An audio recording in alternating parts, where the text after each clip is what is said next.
just restained some of the wood here in the galley.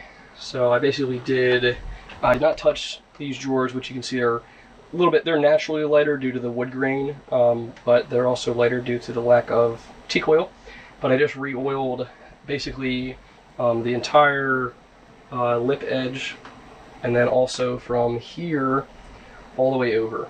So it's looking really good. Nice, much darker wood. Right now it's in the drying phase. You can see there is some water stains here and here, which are just due to water while we're doing dishes and things like that. But a lot of it now has been filled in. If you recall, this is actually the second coat I've done on some of these corner lips, because these experience the most amount of water, especially right in this area when we're doing dishes. So it's looking a lot better. You can see it all around here. And then I also, I didn't get this area because I didn't clean it beforehand. Basically to clean it, I just wiped it down with a wet rag and then let it dry. And you can see I also did that lip edge there, and then I also did this one across, and then up there as well, right there. So you can see there is some water that at one point I think was dripping out of that light socket before I had the boat. So I am trying to fill that in slowly, but that was very, very light colored compared to the rest of the wood. So I redid all up here, and if you do remember, there was also a little bit of a stain right below this light socket, which you can see actually looks a lot better. It's really starting to fill back in.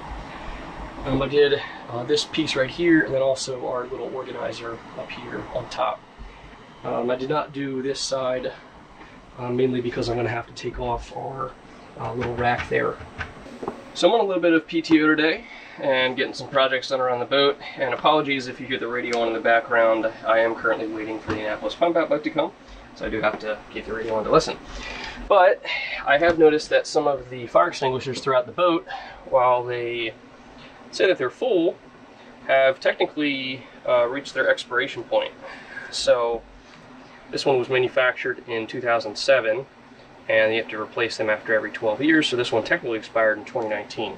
Now, I do have some fire extinguishers that have not expired, which is why the boat is still technically up to par, but I've decided that rather than have those ones still around the boat, and in the event that there's a fire, somebody might get confused, grab one of those, and for instance, this one probably, theoretically, would still work since it's still pretty full, but just to be on the safe side, I did go to Home Depot and I purchased a much larger fire extinguisher. You can see here this is a 5-pound unit from Kide, and this one obviously was manufactured brand new. And it's always important when you're purchasing a fire extinguisher to make sure that it is A, B, and C certified. So there are different types of fire extinguishers, and some are rated for putting out wood fires, some are rated for electrical fires, and some are rated for liquid or like fuel type fires or grease fires.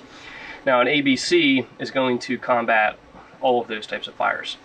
If you just get a BC extinguisher, you can miss out on kind of that full coverage for extinguishing whatever your fire is. Now, if you're on a boat and you're underway, I personally would not go underway with just BC fire extinguishers, since you really want to, play it safe. So this, like I said, is an ABC fire extinguisher. And my plan is to mount it right here, which is where the old fire extinguisher was mounted. And I did put 3 little divots there to mark where I'm going to drill. It does have a slightly different mount because it is a larger fire extinguisher. This is the old one here. And here's that mount here. So you can see it just holds the neck of it. And because it just holds the neck, that doesn't really help me that much while we're underway. In the event that it's swinging back and forth, it can get loose, could potentially fall down, or it could just be constantly banging against the wood.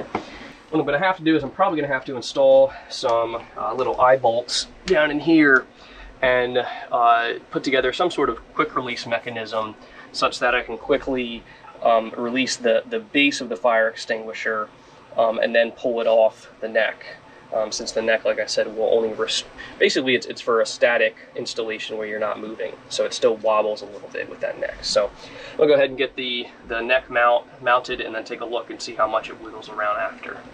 So it is mounted well there, but unfortunately, as I predicted, it does have quite a little bit of movement, which which you can see, which while we're underway, that's going to be extremely annoying. So what I'm going to do is get some sort of, I think I'm going to mount 2 eye bolts, one here, one on the other side, and then see if I can find a similar type strap of Velcro. That way it'll be essentially a quick release. You know, you just pull it off like that. This might work. I'm not sure if it has enough stretch, or if it has, or I should say if it has too much stretch, and will still allow the fire extinguisher to swing outwards. But that might be a good route to go as well. But I'm gonna go ahead and get those eye bolts routed, or mounted. And there we have it, finished product.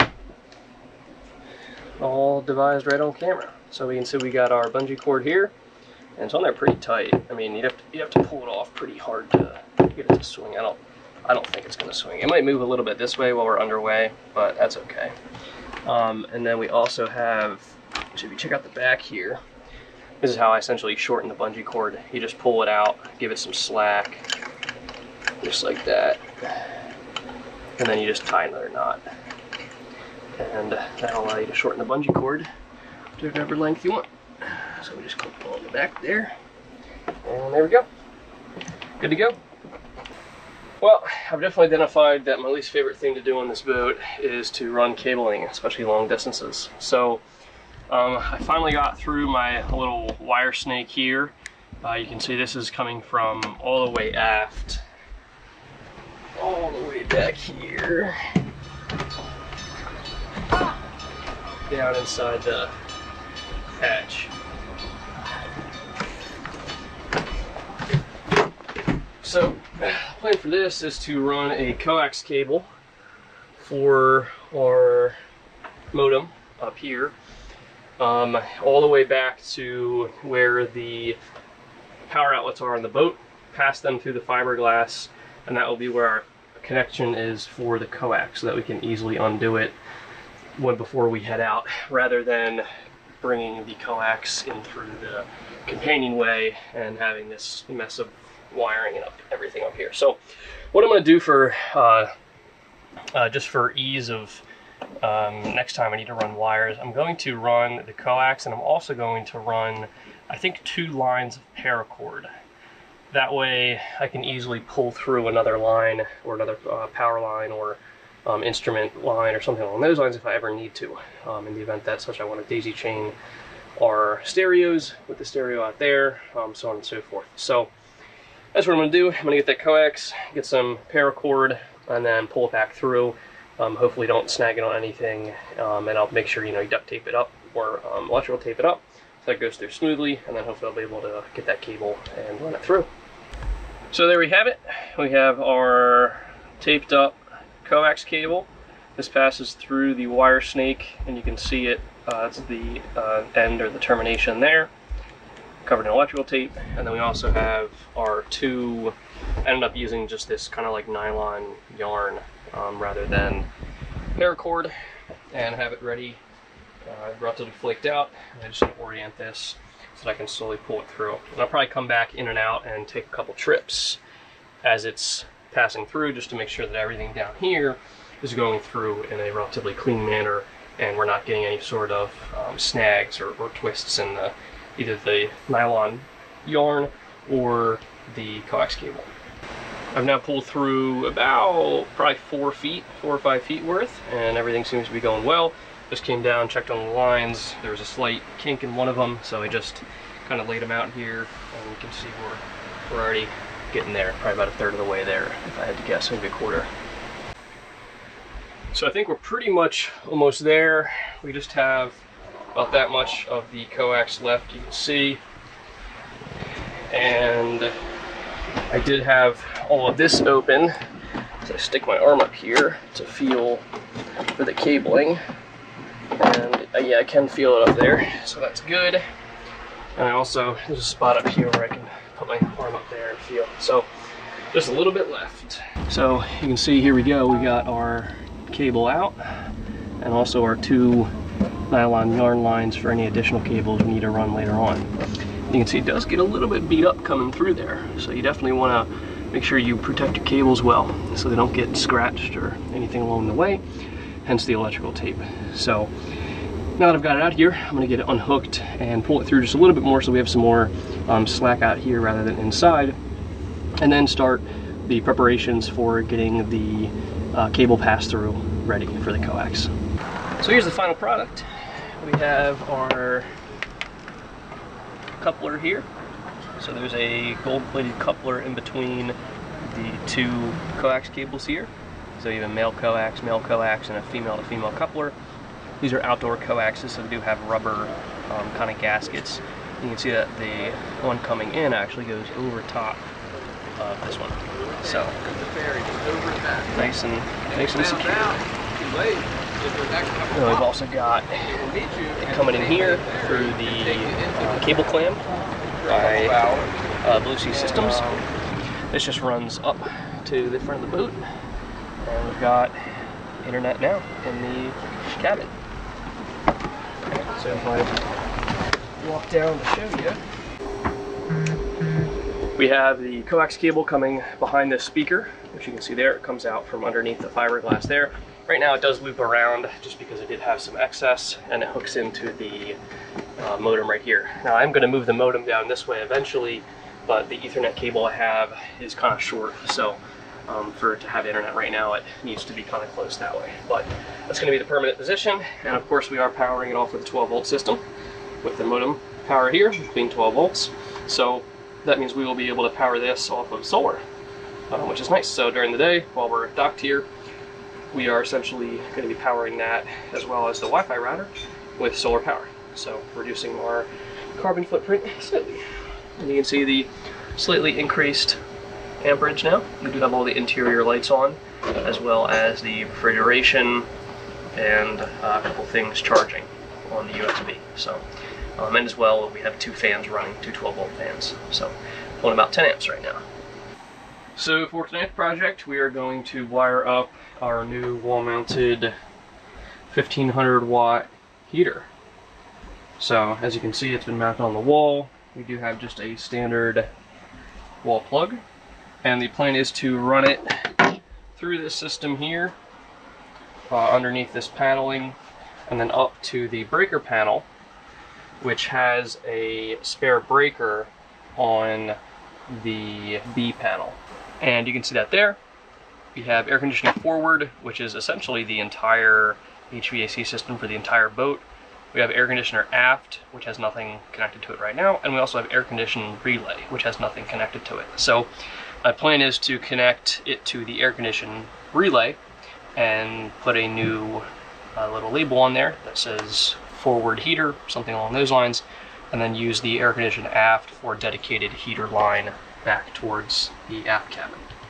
In terms of cabling, I picked up this heavy duty, very thick 12 gauge extension cord, and originally I thought I was going to run it down under here and then plug it into an outlet there under Sid's foot, but which is hence why I bought the 25 foot. But I'm actually just going to run it, now that I've realized we have a spare breaker, there's no point in running it all the way that far, put it on its own dedicated breaker. So basically we're going to use this cable, and you can see this is the cross section of it here. I already cut that open. This is what will connect into the panel, the back of the breaker panel. So it's one of the heavy duty ones, construction grade, so it has a thick enough wall, in my opinion, for it to be safe for marine use. Alright, we have the heater installed. We actually installed it on the second breaker down there. Turn this off. The one that says wall heat, very professionally well done, with the missing LED. So unfortunately the air conditioning relay switch was 10 amp and this one was 15. So the heater actually pulls 1400 watts at high and 750 at low. So the 10 amp would not have been sufficient enough, hence why I put it up on the 15 amp up here. So potentially if we do get another heater, or if I do want to run a line for the heater for the aft, I'll probably take these stickers off and then upgrade this one here with a 15 amp breaker. Now this is a 30 amp total breaker, so I do have to take that into account. but if we were to run one heater at high and one potentially at low, then that would be within spec or so. And if both were running at high and they both pull 1400-ish watts, that'll be 2800 watts, and the max at 30 amps for 110-ish volts, just to be safe, would be about 3300. So we still would be below by about 500 watts. So we should have enough margin to run both if they're both run at 1400 watts for that 30 amp breaker.